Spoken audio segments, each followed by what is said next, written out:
ሰበር ዜና በራያ አካባቢ ከፍተኛ የሆነ ውጥረት አለ ሲሉ ነዋሪዎች ገለጹ። ከቀናት በፊት በሱዳን አዋሳኝ ሸረሪና በፌዴራል ኃይሎችና በህወሓት ታጣቂዎች መካከል የነበረው ግጭት ጋብ ቢልም በራያ አላማጣ ግንባር በኩል ግን ወታደራዊ ዝግጅትና ፍጥጫው ማየሉን ነዋሪዎች ተናግረዋል። ዝርዝሩን በቀዳሚነት እናደርሳችኋለን። ኮሚሽኑ በአወያዮች ላይ እርምጃ እንደሚወስድ መዛቱ ተሰማ። የምክክሩ አወያዮች ላይም ቅሬታ ቀርቦባቸዋል ተብሏል። ኮሚሽኑ የስራ ስነ ምግባራቸውን ጠብቀው በማይሰሩ አወያዮች ላይ እርምጃ እንደሚወስድ አስጠንቅቋል ነው የተባለው። ተጨማሪ አለን። የቀድሞ የሰላም ሚኒስቴር ዴኤታ ታዬ ደንደአ ጠበቃና የህግ ባለሙያ አቶ አበራ ንጉሱ ከመኖሪያ ቤታቸው በፌዴራል ፖሊስ ተይዘው እንደተወሰዱ ቤተሰቦቻቸው ተናገሩ። ዝርዝር አለን። በሳውዲ አረቢያ በአስቸጋሪ ሁኔታ ውስጥ የነበሩ 1672 ኢትዮጵያን ወደ ሀገራቸው ተመለሱ። መረጃውን ይዘናል። ከውጭ በተሰማ ሰበር መረጃ ኢራን ለእስራኤሉ የስለላ ተቋም ሞሳድ የወታደራዊ ቦታዎችን መረጃ አሳልፈው ሰጥቷል ያለቻቸውን 2 ታዳጊዎች በስቅላት መቅጣቷ ተገለጸ። ተጨማሪ አለን። ጤና ይስጥልን የአዲስ አምባ ሚዲያ ቤተሰቦቻችን፣ ለሰዓቱ የመራረጥናቸውን አዳዲስ ጉዳዮች ይዘን ቀርበናል። ከመረጃዎቹ በፊት ቪዲዮን ላይክ በማድረግ ማድመጥ እንድትጀምሩ እየጋበዝን በቀጥታ ወደ መረጃዎቹ አለፍን። በቅድሚያ በራያ አካባቢ ከፍተኛ የሆነ ውጥረት አለ ሲሉ ነዋሪዎች ገለጹ።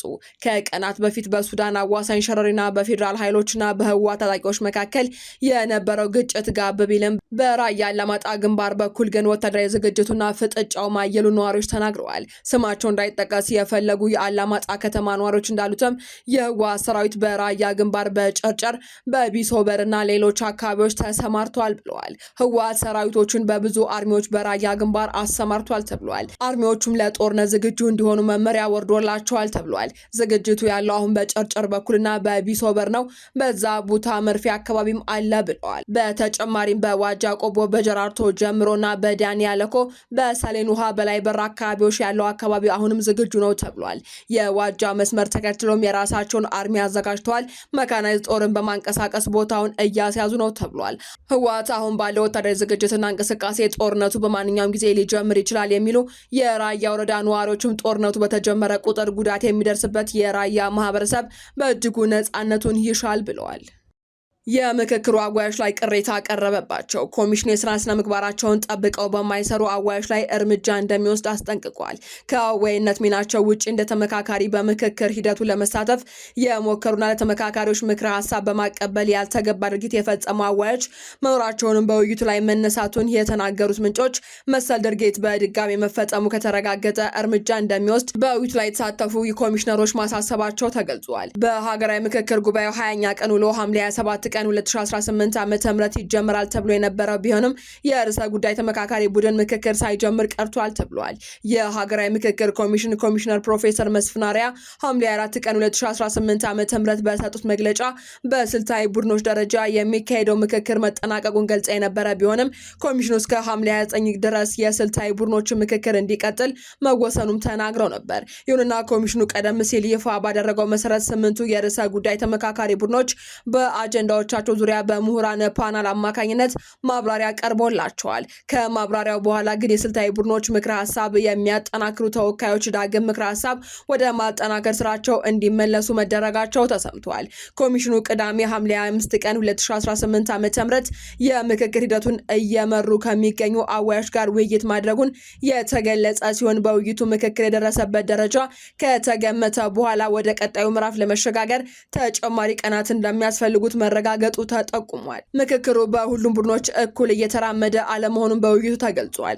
ኮሚሽኑ የምክክሩን አጠቃላይ ሂደት አስመልክቶ በውይይት ባቀረቡት ሪፖርት 16 ስልታዊ ቡድኖች በ3 ደረጃ የተከፋፈለ ደረጃ ላይ የሚገኙ መሆናቸውን አስቀምጧል። በመጀመሪያው ደረጃ ላይ የሚገኙ ቡድኖች ኮሚሽኑ ባስቀመጠላቸው የጊዜ ሰሌዳ መሰረት የምክረ ሀሳብ ቃለ ጉባኤያቸውን ማደራጅተው ጨርሰዋል ተብሏል። በሁለተኛ ደረጃ ላይ የሚገኙት ቡድኖች ደግሞ ምክረ ሀሳብ እያጠናከሩ የሚገኙና ተጨማሪ ጊዜ የሚያስፈልጋቸው ሲሆኑ በሶስተኛ በሶስተኛ ደረጃ የተቀመጡት ደግሞ ምክረ ሀሳብ ከማጠናከር ይልቅ አጀንዳ መሰብሰብ ላይ አተኩረው የሚሉ ወቀሳ የቀረበባቸው መሆናቸው ተሰምቷል።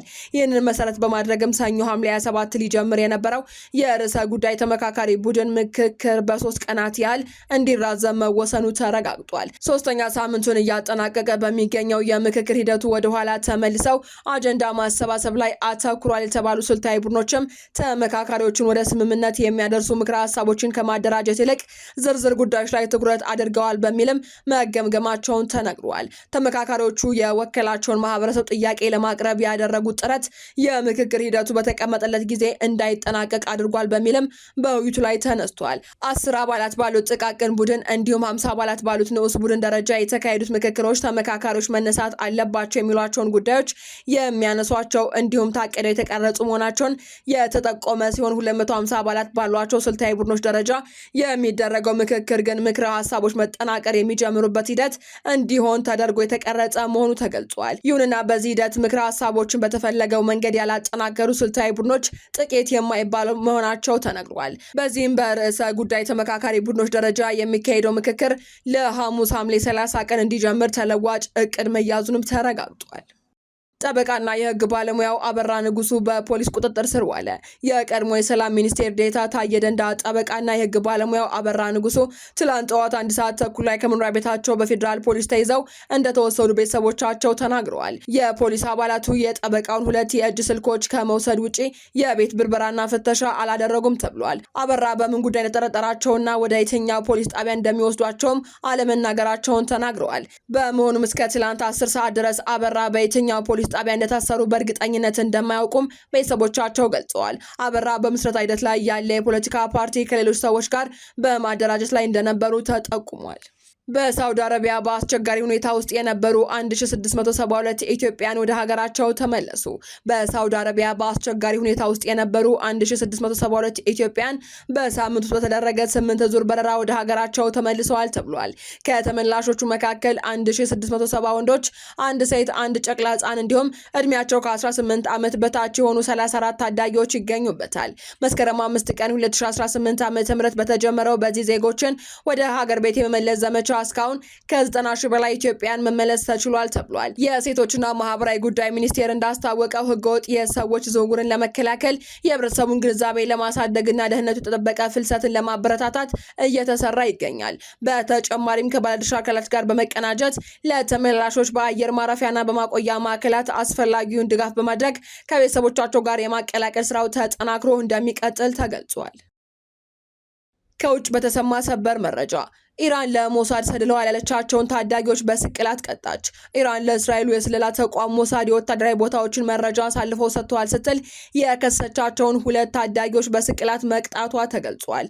በአገሪቱ ከፍተኛ ፍርድ ቤት የተሰጣቸውን የሞት ውሳኔ የጸደቀውና የተገደሉት ዛሬ ማለዳ መሆኑን የኢራን ፍርድ ቤት ልሳኖች ዘግበዋል። በሌላ በኩል ከቅርብ ጊዜ ወዲህ የጥር ወር ህዝባዊ እምቢተኝነት ጋር ተያይዞ በቁጥጥር ስር የዋሉ በርካታ ታዳጊዎችና ወጣቶች አሁንም የሞት ፍርድ አደጋ ተጋርጦባቸዋል ሲሉ የሰብአዊ መብት ተሟጋች ድርጅቶች ማስጠንቀቂያ አውጥተዋል።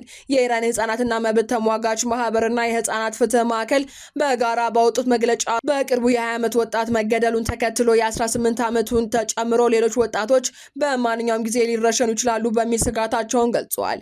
በእስር ላይ ከሚገኙት ከ180 በላይ ታዳጊዎች መካከል ቢያንስ 14ቱ የሞት ፍርድ የተፈረደባቸው ሲሆን 2ቱ ከተረሸኑ በኋላ 12ቱ እድል ፈንታቸውን በመጠባበቅ ላይ ናቸው ተብሏል።